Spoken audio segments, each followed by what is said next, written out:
The desire to excel is exclusive of the fact whether someone appreciates it or not. Excellence is a drive from the inside out, not the outside.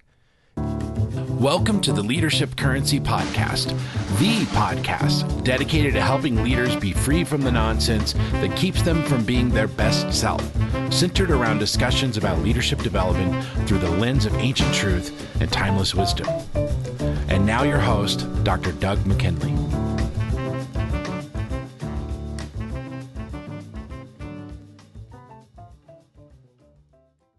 Hello, this is Doug McKinley. I am the host of this Leadership Currency Podcast. Thanks for joining us today. My question for today and the focus of this interview is really around leadership excellence. What do you do to achieve excellence in your career, in your life, in your relationships? I'm going to be interviewing just a very unique leader. Her name is Amy Kemp, and she's the president and founder of Amy Kemp Inc. But she's had a very successful career and been pursuing excellence in so many different ways. More recently, she helps leaders and business professionals to understand how deeply their thought habits impact every part of their work. She's a certified habit finder coach. And she's led over 300 female business leaders through a 4-month leadership development engagement called Encounter. And essentially that's designed to replace unhealthy thought habits and replace them with healthier ones. Novel idea. I'm extremely excited to share this interview with you. She is a exemplar entrepreneur, leader, and I think you'll enjoy the interview. Welcome to the Leadership Currency Podcast. Today I am fondly interviewing an amazing leader, Amy Kemp. Hi, Amy. Nice to have you. Thanks for having me. Yeah. Today I want to address the idea of pursuing excellence and the quality of being outstanding or extremely good. And when I say those words, I think of you, Amy. So I'm going to read a little proverb here to help us get started and just give us some inspiration for this idea, and then just love to hear, how things work for you. So here it is. It's a traveling leader once visited a temple under construction where he saw a sculptor making an image of God. Suddenly he saw a similar image lying nearby. Surprised, he asked the sculptor, "Do you need 2 statues of the same image?" "No," said the sculptor without looking up. "We need only one, but the first one got damaged at the last stage." The leader examined the image but did not find any apparent damage. "Where's the damage?" he asked.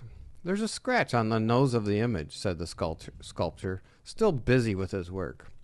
"Well, where are you going to install the image?" The sculptor replied, "It would be installed on a pillar 20 feet high." "If the image is that far up, who's going to ever know that there's a scratch on the nose?" The leader asked. The sculptor stopped his work, looked up at the leader and smiled and said, "I will know."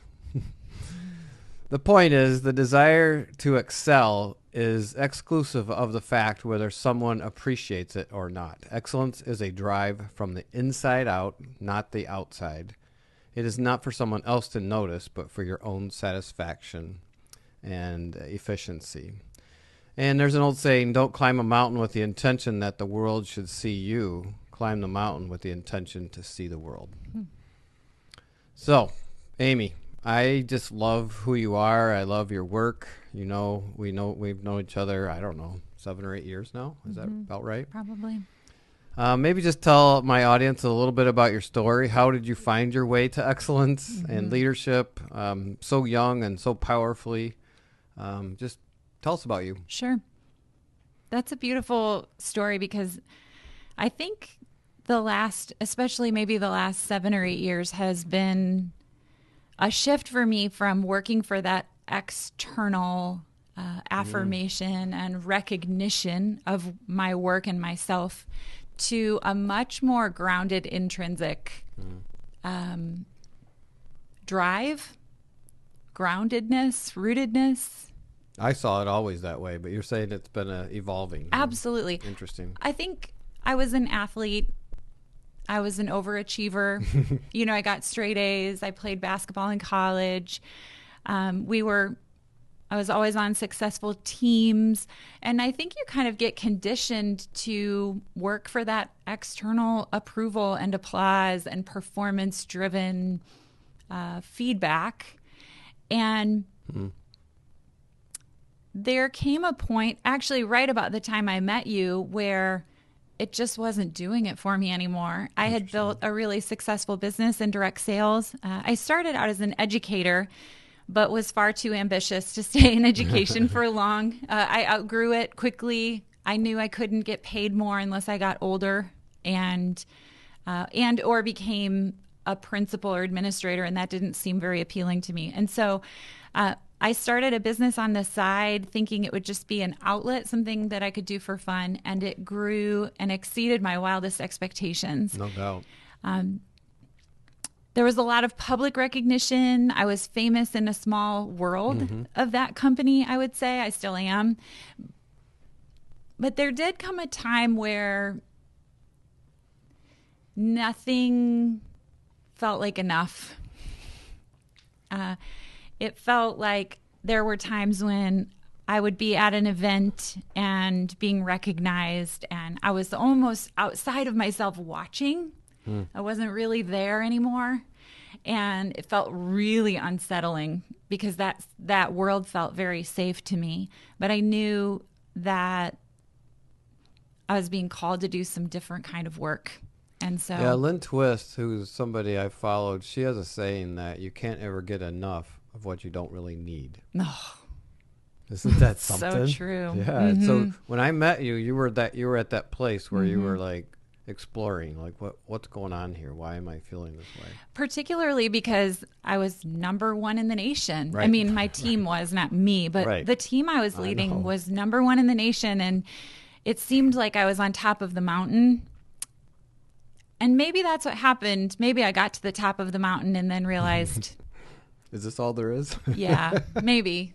I think I hear that all the time. So. Yeah. I also always was driven primarily by developing leaders. That was the thing that really got me up in the morning. And so the transition I've made to building my new business in the last 5 years has been about really getting rid of the other business parts and just stripping it down to that core work of developing leaders and working with them. And that's been very gratifying. It's been simple and clean and very, it's just been really fulfilling. Nice. Yeah. Yeah, it was interesting when I met you because you had reached such a pinnacle of success. And I particularly loved at least the way you described to me, the way you did it was through investing in people. Always. Yeah. So, I mean, that was so attractive to me. And I don't know if it's common. Is it common in that sector? That's what I didn't think so. So that was unique. It depends, right? There are different, just like in any career, right? There are people who do it in ways that I would agree with and not, you know. There were great teachers and then not great teachers in my school, for example. But my business growth, particularly in the first business in direct sales, was very slow and incremental.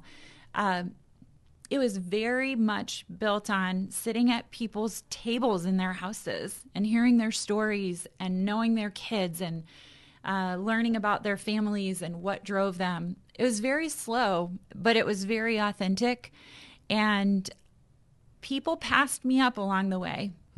They really did. That was hard for me in terms of like earning the next car, the next rank, right?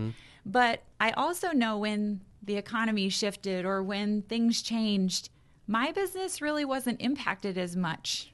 Because it was stable. Because it was built on these relationships that were very grounded. And even as I've pulled out of that space, those relationships remain really strong. Do they? They do.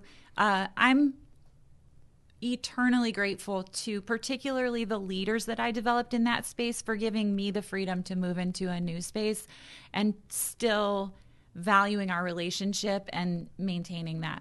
It's probably one of the things I was most scared of when I pulled away was that I would lose those relationships, and it really hasn't happened. So I'm grateful. Yeah. So it's so interesting that you had this, you rose to the top, you got there and you're like, I'm not sure this is what I was expecting or wanting. And now I'm going to shift.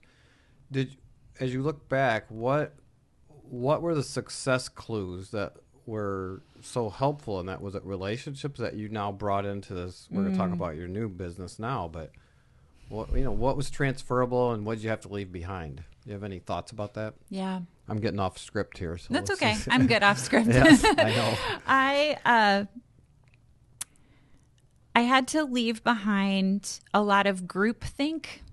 Okay. A lot of messaging about the only way that you are ever a failure is if you quit. Yeah. That message in particular, I think that it's okay to quit. Henry Cloud says so. He wrote a whole book on Yeah. it, right? We talked about that. Necessary endings. Yeah, I think it's actually, for leaders in particular, we go through seasons where we need to quit. I think as a leader, your decision to quit is way more difficult because it's going to impact, for me, thousands of people and people that I genuinely cared about and had invested in and didn't want to hurt. And so that was difficult. But I definitely had to leave behind some of the messaging. I brought with me a lot of really great strategic business building skills that I see people in this new world of coaching that I do don't have the underlying skill of building a business, because there's two parts of everything, right? There's the doing the work, but then there's also the skill of running the business that allows you to do the work. And I think that's true in almost every industry. Of course. Whether you do heating and air conditioning or you sell Who's-Its or What's-Its. But a lot of leaders ignore it. They work on the business, but not in the business. And absolutely. they don't see both. So you brought that with you, which was very helpful. Yep. So let's talk about just conceptually. You went from a sales-oriented direct sales to a service. I call it a service. It is what a would service. you call it? A service industry, doing what I do, the leadership and coaching. And absolutely. Tell us a little bit about that. And what's that like? So I use a specific assessment tool called the Habit Finder and a curriculum. And I work with leaders in groups and one-on-one to first understand what unhealthy thought habits are impacting their work and their day-to-day lives, and then to replace those unhealthy thought habits with more healthy ones. So that's sort of the core of the work that I'm doing. I work primarily with women who lead. And they lead in government, they lead in small businesses, they lead in network marketing or direct sales companies, they lead in traditional businesses or even corporate America. So they're leading across the board, but there are some similarities. Let me go back really quick to what you said about, I think one of the things we're going to talk about is boundaries. But when you talk about building a business, you have to have boundaries from your business to be able to build your business. Right. So the whirlwind of running a business can literally eat you alive, and it never stops if you don't protect time. And it doesn't have to be, it may be 20 to 30% of your time to do the work of meeting the people, starting the conversations, making the new connections, maybe engaging about doing a speaking opportunity or whatever that might be that you do to grow your business. If you don't protect that time from your business, if you don't have a boundary, the business will eat it up, and eventually then it runs dry. Right. That's the entrepreneur killer. That's what kills entrepreneurs. Absolutely. A lot of small businesses The fail. business kills it. Right. The business itself, and not having a boundary with the business to say, you get this much, but this is still protected. And do you find the people that attend your groups and that have their own, not all of them have their own business, but a lot of them do? Or? A lot do. Okay. Interesting. So you attract people like you. That's fascinating. I operate in a unique space. A lot of my clients are straddling or living between these two different business worlds. They want to meet you so they could be you. So they're either operating in a traditional business world, right? But maybe they have a side hustle, right? Or they're operating completely in this new economy that's very different and has a lot of different characteristics than maybe corporate America would. But I think our economy just in general is going to remain more volatile than it used to be. I think it's just going to be how things go. as we traveled through the pandemic, I saw that people who had multiple streams of income, and maybe they had the side business and the regular job, or they had variety, they were able to travel through that much more peacefully. Interesting. Than maybe if you had all your eggs in one basket and then. So you work with a lot of Gen Xers, millennials, because the side hustle term seems to come from the millennials. I'm hearing that more often, or is that a Gen Xer term? Where did that come from? I don't see it know. age specific. Yeah? Really. Yeah. It just become new to me. My kids are teaching me. I'm Yeah. like, side hustle? What are you talking about? So can I talk a little bit about the two worlds? Yeah, because do it. I do think this is really important for business leaders right now. Agreed. So let's talk about the traditional world, which is, where does that happen? Where does business happen? It happens, you get up in the morning, you get dressed, you leave your house, you take your children to a childcare provider, unless you have a partner who takes care of them. Sure. You drive to an office that's in a building and you do your work there. To communicate, you probably use a landline phone. You use email a lot. Paper mail even is still used as a main form of communication, less, but still. And then networking in that space takes place. You leave the office, you go to a chamber event, a golf outing, maybe you serve on a board and you do your networking in those spaces. Marketing, as an example, for these traditional businesses would be radio, TV, billboards, newspapers, paper mail, maybe a booth at an event. You might be a sponsor for a local team or organization. You typically dress up. You're wearing a more formal attire, dress pants, women skirted suit or dress, things like that. And you're valued for your education. You're valued for your years of experience. What's your degree? Where did you get it from? That has a huge impact on your salary and what you earn. And usually the career path is very linear. You're moving up, but it's linear for sure. I think also, when I think about traditional businesses, their social media presence is like this. I love this. They always say, oh yeah, we have someone who does that. Right. And they're a certain age, which we won't say out loud. And they're usually in their 20s, and, And I want to say, if that's how you frame social media, you're way behind in terms of capturing the power of that tool. Right. And so they may hire someone, they may even have paid ads, but it's like just something you have to do nowadays. It's just another form of marketing. And then I think your support staff in these spaces is generally the support staff works in the office and they support the people who make more and have the higher rank. And they're almost always women. Almost always. Okay, let's contrast it with this new emerging economy, which I am extremely excited about because I think it's more inclusive, particularly for women and people who are minorities. I think it offers opportunity more equally and it spreads out power in a really cool way.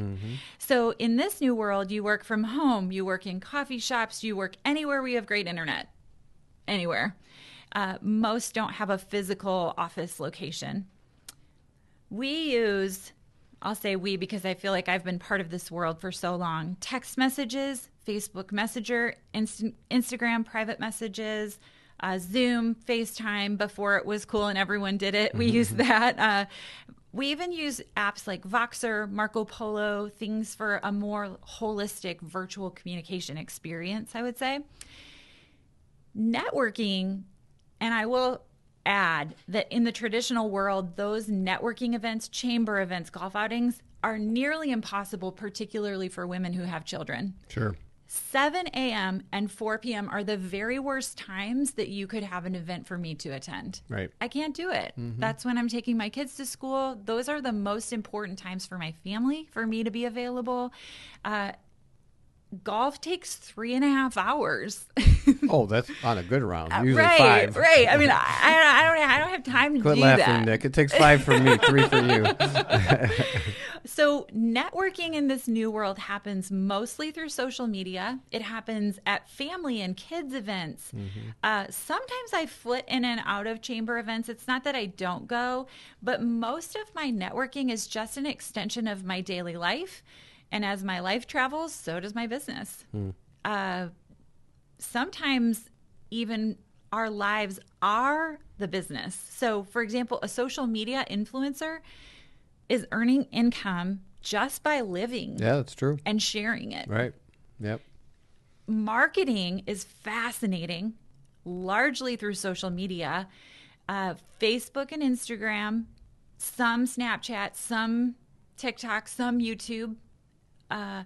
But for example, one of my clients is a photographer who focuses on senior pictures. Huge, amazing, beautiful business she's built. And she has a mod squad that you apply to be in her mod squad. It's about 30 high school senior girls.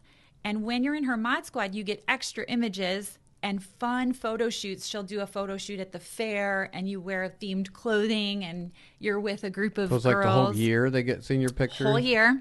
That's brilliant. And they, Wow. as part of the agreement, post on Instagram about their experience in the mod squad. She has zero marketing budget. She doesn't need to. Right. That's her marketing. Wow. They're hitting her target audience. You know, it's easy. Attire's definitely casual, particularly from the waist down. Most, in a lot of days, I'm in my workout clothes till 3:00. You know, maybe I don't ever change out of them. Maybe I do yoga and I never quite get out of the workout clothes. And then this world values not education and years of experience. It values the size of your sphere of influence and how willing they are to follow you. Yeah. And it also places high value on freedom and flexibility, for sure. If you ask someone what are your hours, they have no idea. Right. Who's counting? Who knows? Who cares? 24/7. I don't know. Am I working? Is this working? Is it not working? I posted something yesterday while waiting for my son to get out of school. Is that working? Does that count? I don't know. And then income is based on your performance.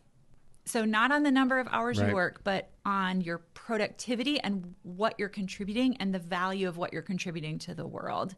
And again, social media for these people is not a marketing tool. It is a vehicle to their income. They live through it. They depend on it.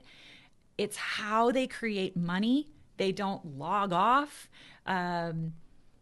They boldly seek more followers, likes, friends, whatever you call them, connections, and they pay close attention to algorithms. What's going to get impact? Right. How are the companies who run social media changing their algorithms? Because you have to know that to be able to hit your people for it to show up in their feeds. And then I would say support staff. So for me, most support staff is virtual.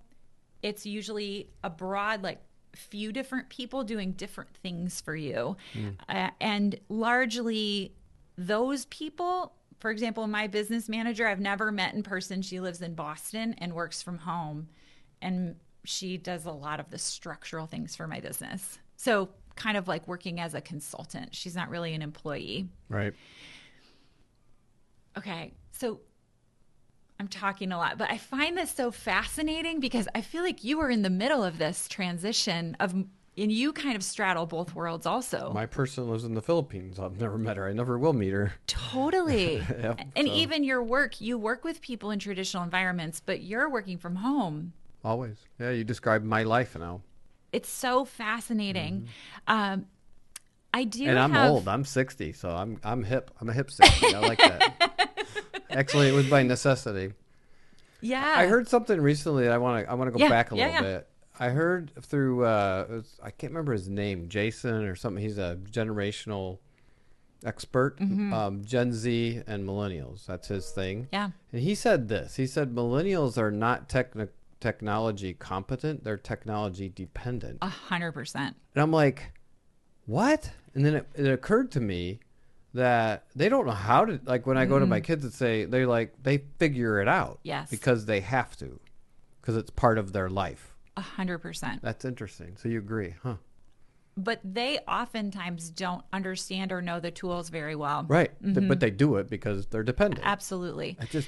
The difference, I think, is the mindset of, I'm just going to play around with this until I figure it out. Whereas if you didn't grow up with it, you tend to be a little more scared of it and thinking you have to have it mastered to be able to jump into it. Right. That's why people my age avoid it. We just don't want anything to do with it because it feels takes scary. too much time to master it. Yeah. Yeah. I would love to challenge your listeners, particularly if they're leaders, because I think it's important. I think a lot of traditional business leaders are wanting to brush this off a little bit and just say it'll go away when the pandemic, after it's just going to go away. But for example, I was recently speaking to a group of state representatives, and I said to them, I have a lot of money, resources. I am politically engaged. I'm watching and paying attention and reading and listening. I'm an educated voter. And not one of you has materials that have targeted me. Yeah. And the places you're going and shaking hands and I'm not there. And you're missing this whole group of people. And so I think businesses are doing that also. Traditional businesses in particular. I'll use banking as an example because we're buying another rental property right now, and the banking world is not conducive to me. It's getting better, but it's difficult when you're an entrepreneur to get money. Even if you make a lot of money, their practices are very regimented. Their hours are very regimented. The spaces where bankers network again, I'm not there. So they're missing all of this opportunity, I think, that is really powerful. I also think just looking at employees in your organization or business and doing a scan of that is a really good idea. Many minorities and women are the leaders in creating this new space because the traditional business world was created at a time where men worked and women were home with kids. And for most families, that's not really the case anymore. It's very difficult to make enough money to support a whole family, or women are wanting to work. Some aren't, but it's still not the norm. It's not everyone. And so they're just saying, I'm not going to try to squeeze into that box. I'm going to create a new one. And, they also saw promotions being given to the people who were able to go out for drinks or who played in the golf league or who didn't have to hurry home to pick up kids and take care of them. And so they've been overlooked, and rather than just fight that battle and bang their head against that wall, they've just gone outside of it and created something different. I read recently an article kind of debunking the idea that there is a great resignation, and they were suggesting that it's not that they're not getting jobs, they're doing what you just talked about. I forget the word they used, but they're finding a new way to work. They're not. Yeah, because it's not. Right. Think about all the structures that are in place. I'll give you an example as a parent. Not everyone is a parent, I realize, but preschool is from 9 to noon. How does that happen? 9? How do you get your kid there at 9 and then pick them up at noon if you have a normal job? Yeah, you can't. You can't. How about summer? Summer is brutal for working parents. Because there's not enough options for, particularly, I have an 11-year-old. He doesn't need childcare, but he can't be alone. And what am I supposed to do with him? I'm fortunate my husband works in the school district, so he's off in the summers, but that's really difficult. Sports camps in the summer are all during the day. well, how in the world are you supposed to get your kids there? And then even now with the huge influx of travel sports and all that, a lot of those tournaments start on Fridays. Well, how does that work? Who's taking them to all of these practices and picking them up and doing all that? And again, those are things I want to do. It's not, Right. I'm not saying I don't want to do those things. I just want to work. I want to be there for those things. I want to pick up my son from school every day. That's why I do what I do. So I just think it's important. I was talking to a friend of mine from college. She's a leader it's a very traditional world, I'll just say, without giving her away. Right. And she's a leader. And her team during the pandemic got to work from home. Yeah. All of the minority women on her team excelled working from home. And she also is a minority woman. Her bosses now, who are all of a certain demographic that you can imagine, want everyone to come back to the office. And she's battling for these women, saying their performance is better And because herself they as don't well. have to deal with all of the microaggressions, all of the inadvertent racism or racism that exists. They don't have to deal with the comments. They can be home and not be worried about their kids. And so they're performing better. So I think also looking at, if you don't have a lot of minorities or a lot of women working for you, is it because the systems in which you work don't work for those people? And what can you do to kind of make it more accessible to them? Because they bring great value, Sure. contribution, brilliance, creativity, energy to a business or an organization. So I think it's just something to be aware of, that my prediction is that we're moving to the whole economy being run more like this new emerging Of course. economy. I agree with you. I think I think, well, I don't know. Do you think most people acknowledge that, or you think we're still got our head in the sand on it? I think the people that benefit from that old economy are fighting it with all they have. That's always the case, right? So, Well, they have the most to lose. yeah. The smoking companies don't want people to stop smoking. I mean, everything. Absolutely. It makes Healthcare sense. people don't want us to take vitamins. I mean, I also think they didn't take it seriously. I remember going to so many chamber events, and I could tell people were brushing me off. This is when I was really building my direct sales business. And I knew I was making way more money than they were in my business. I was leading 5 times as many people as that person across the table who just wasn't giving me the time of day was. Wow. And I didn't need their approval. I wasn't doing it for them anyhow, but they didn't take it seriously. You know, they aren't taking it seriously, that this is a viable, lucrative, amazing way to work and live. small businesses are the backbone of America. They always have They been. really are. And we still are, yeah. Traditional companies probably are less likely to adopt this. Healthcare is struggling because they do have a great resignation, and people are going to work for Google. Nurses, Yep. a lot of nurses are just Yep. exiting because And it's of lots of difficult because reasons. you can't nurse from home. Right. So, I mean, yeah, but they're working in more flexible environments, like a more absolutely. a more diverse, flexible environment. That's Yeah. where they're going to. And Education, the same thing's happening in education. Is A it? lot of teachers are leaving, a oh, yeah, I lot. have read of some of that. But yeah. again, I wonder too if some of that isn't to do with, those were the people on the front lines during the pandemic. Right, they were burned out. They were burned out. And that was traumatic. Hard. It was really hard. All right, I don't know where to go with this. That's lovely. It's interesting. Yeah, so let me back up a little bit Okay. and go back to, okay, you made this shift from sort of a product sales-oriented business into a coaching and service business. Remind us what prompted that shift, and what are you learning? What are you noticing as you? I love this Because I think there are question. people really interested in this. Okay. What prompted it was multiple things. One, I'm a numbers person and started to realize that for what I was contributing to the company where I was working, I was under earning. I wasn't being paid what my market value was, and that the compensation plan hadn't kept up with the general market. And that wasn't because of being a female or a minority. It just the way the system worked. I think it was just the system. In the South, they say the juice wasn't worth the squeeze. Yeah, I love that absolutely. line. my only regret about that is that it took me so long to realize what was happening, and that in the process, I thought something was wrong with me, that I couldn't figure out how to make enough money because I was working really hard and I was building something that was really great.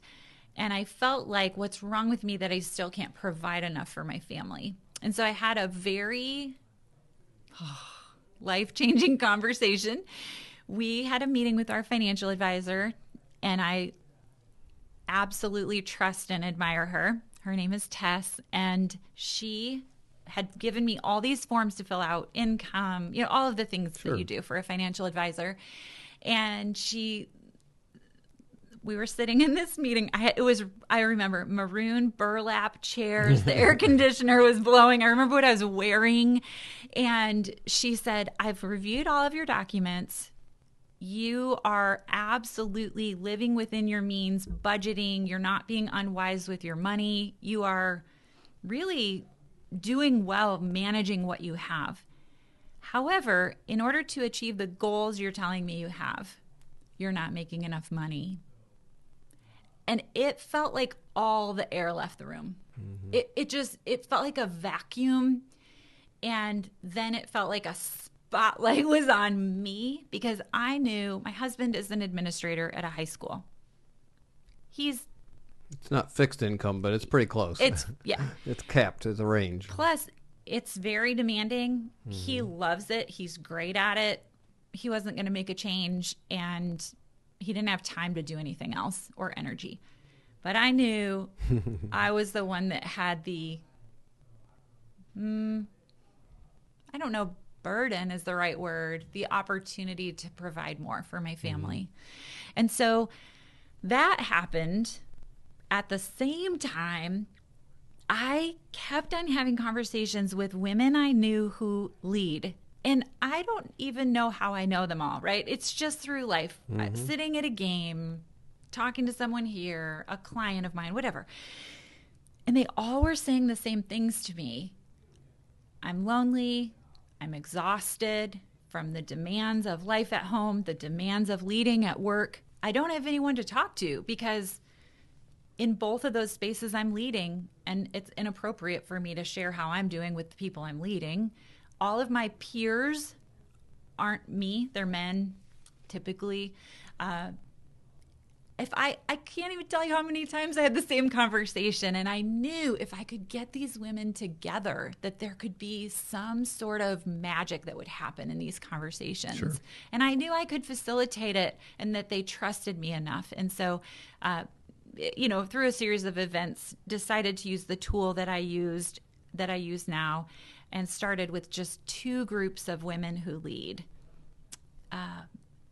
I'm so glad I didn't have a really strategic plan, because I would have sold myself so short. Yeah. One thing that really helped during the transition was the book you recommended, Stuck, by Terry Walling. One, to remind me that the transition had something for me and not to rush through it. Yeah. That if I didn't experience everything the transition had, I wouldn't be prepared for this new world that I was entering. 2, just the recognition that transitions are really uncomfortable. And that's kind of the point. I do a lot of yoga. I have a really great yoga teacher. I hate when I don't know where she's going next. I hate this moment of like, my foot is in the air and you haven't told me where it's going to land yet. And I'm just feeling like, ugh. And I've learned to rest in those spaces, to not try to control those spaces, and to take the next best step that I knew to take. And so I did that. This business has grown way faster than I thought it would. And it's grown into work with one-on-one clients and then groups as well. And it's all been through referrals. I don't really have a magic. I really genuinely believed that if I served the people in front of me, it would grow. That's how I built my other business too, That's though. what I'm saying. That felt like it transferred over. And if there's anyone I can serve, put them on my path today and I will serve them. Yeah. That's how I feel about it. It's a very humble space. Almost daily, I can cry with gratitude that the caliber of women who allow me to be in their space, to hold space for them, what these women do and the impact they have on our world, to be able to support them is like, it's like a treasure. I don't know how to describe it, but it's like a gift. Yeah, I agree. I feel the same way. It takes a tremendous amount of energy, emotional energy. I could do probably 5 more client calls a day than I do time-wise. I definitely could not energy-wise. When you hold space for a very high-capacity leader, it takes a lot of energy. And attention. Attention. The concentration and attention is what drains. I give it, but it's draining. Absolutely. Yeah, presence. We hear a lot about presence. I think presence is most often skipped because we run out of energy, to your point. I think it's just hard. And I have a really intense life outside of work. Right. And so I have to pace myself in a way that I wouldn't have to if I didn't contribute so much in those spaces also, or want to, or have the value. It's a top value of mine. I mean, I'm leaving from here to go to my daughter's volleyball game. I'm taking off almost every Friday through the fall to travel and watch her play because that's why I work. And it's not even in this state. It's 3 No, states it's over, not. so it's a long travel. Yeah, it's a flying trip. Yeah. The whole idea of traveling teams has just gone berserk. Totally, yeah. This is college, but I think she's only going to play for 3 more years. One of my favorite things in life is to watch my kids do what they love to do. I'm not missing it. That's right. And that's, the gift of working in this new world, too. So good. So good. So I'm going to just go to these last 3 questions. How do we all get better? You've represented the female voice, but I think men, we need to learn from this as well. I am that adaptive person, just like you said. It's not just women, and No. we have to think differently. So, give us a few success tips. What's the one? I'd love to answer this. What's the one thing most leaders don't do that they really need to, and what's one thing you think they need to stop doing to propel them forward? Let's go with that as sort of our wrap up. Well, let's start with one thing they don't do that they need to do. I would say guilt-free playtime. What is? All right, tell me what that is. So, I don't think I'm good at that either. I know you're not. Guilt-free playtime. Okay. No, so I'm going to... I went to a movie by myself recently. Does that count? Kind of. Let me add a word in front of that. Scheduled guilt-free playtime. Okay. Because you won't do it if it's not scheduled. We don't play enough. Yeah. And what happens is when you have scheduled guilt-free playtime in your schedule, for example, I'm leaving this afternoon to go to volleyball. That is scheduled. I have a flight. It is fun. I'm looking forward to it. I was beast mode worker girl this week. Yeah, so you could do that. So that I could leave. Right. You have a higher quality of work leading up to having something that you enjoy to look forward to. Then when you're playing, when you're in a state of play, you generate creative, inspired ideas that you can't when you're working. It's a different part of your brain is stimulated. So when you show up to work, you have a higher quality of work. And that then takes you back to like the scheduled guilt-free playtime. It's like a circle. It's the productivity cycle. That's what I teach it as. But it starts with scheduled guilt-free playtime. So I'll give you an example. During the pandemic, I started playing pickleball.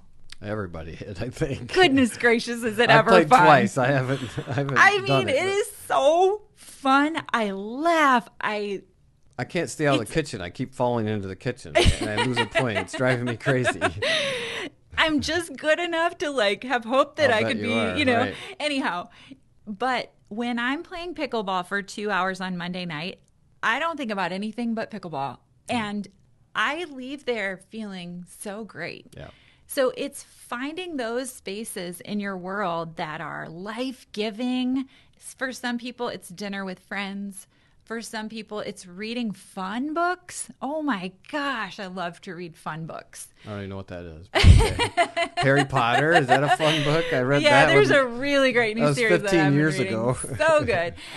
Things like, things with your family that you really enjoy, holiday traditions, all of those things. But it's having things in your schedule that you look forward to.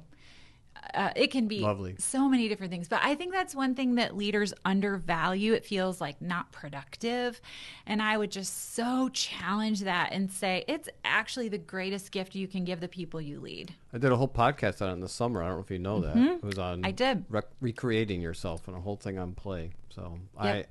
I'm terrible at it, but I agree. We need to expect. I love the scheduled part because Yes. That never occurred to me, to be quite frank. Well, It's like, you won't do it otherwise. yeah, you know, I'm pretty spontaneous, but I won't do it well, what I'd say. All right, one thing that people should stop doing that will help them be more excellent.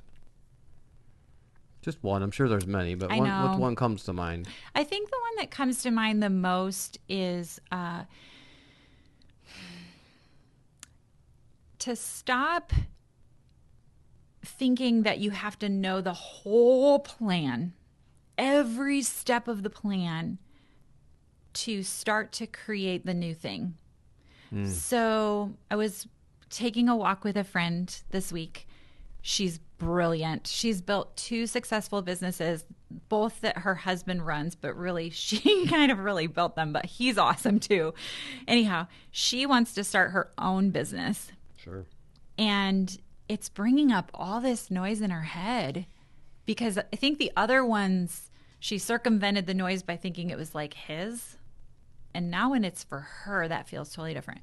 Anyhow, she's running through, I just don't know exactly what I'm going to offer. I don't know if I have the whole plan. I don't know if I should move forward. I don't know. And it just so happened that day I was working on I'm doing an online course this fall called Sayonara Self-Sabotage. Everything she was saying was self-sabotage. Right. It was her brain saying, this is different. This is uncomfortable. This isn't the same. Therefore, it's dangerous because our brains are hardwired for survival, right? So it was saying, danger, danger, danger, new, danger, danger.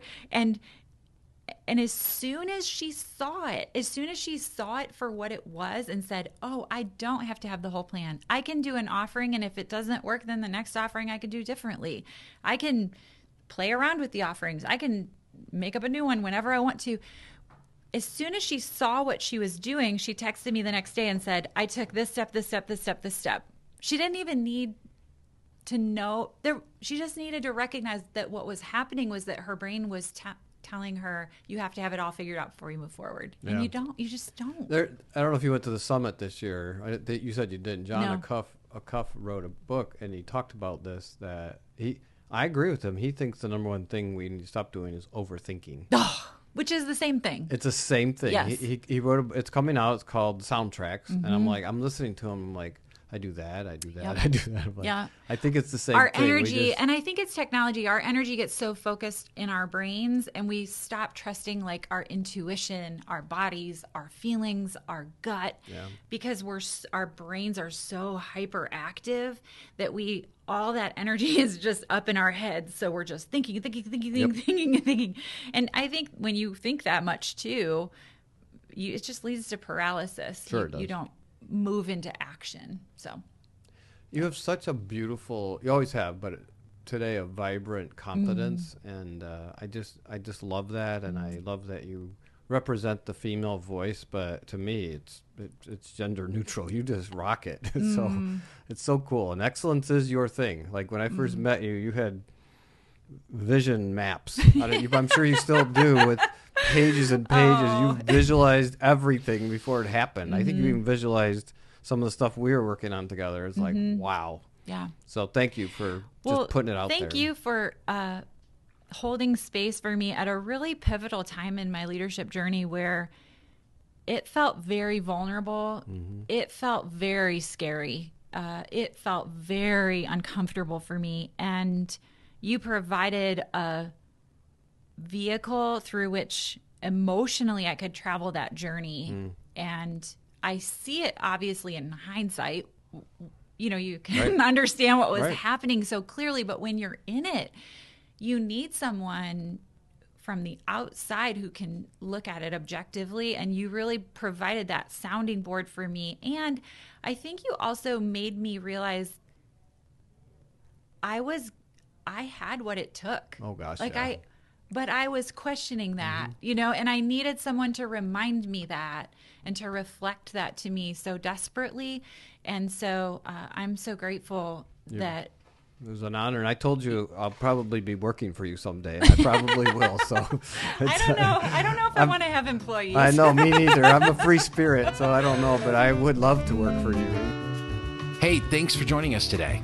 If this podcast was encouraging, motivating, or provoking in useful ways, would you be willing to share it with someone you know who might need to hear this conversation? A review on your favorite podcast service is also always appreciated, and we'll see you next time.